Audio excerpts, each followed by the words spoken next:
যা উন্নয়ন হয়েছে মমতা বন্দ্যোপাধ্যায় করেছেন। উত্তরবঙ্গে যা উন্নয়ন হয়েছে, বাম জমানায় তো একটা অরাজকতা ছিল, ডুয়ার্স অরাজকতা, পাহাড়, সিপিএম নেতারাই উঠতে পারতেন না, পর্যটকরা যেতে পারতেন না, দিনের পর দিন সেখানে অর্থনৈতিকভাবে বিপর্যস্ত, ধর্মঘট চলতো, মানুষ ভুলে গেছেন।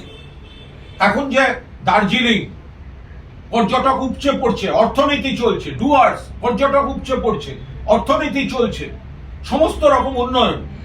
মুখ্যমন্ত্রী বারবার উত্তরের জেলাগুলিতে যান, প্রশাসনিক বৈঠক করেন, মনিটরিং করেন, সমস্ত রকম ভাবে পরিকাঠামো তৈরি হচ্ছে, কর্মসংস্থান বাড়ছে।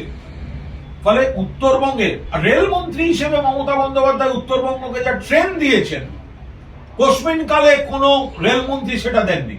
ফলে উত্তরবঙ্গের যা উন্নয়ন রেলমন্ত্রী মমতা বন্দ্যোপাধ্যায় করেছেন, মুখ্যমন্ত্রী মমতা বন্দ্যোপাধ্যায় করেছেন।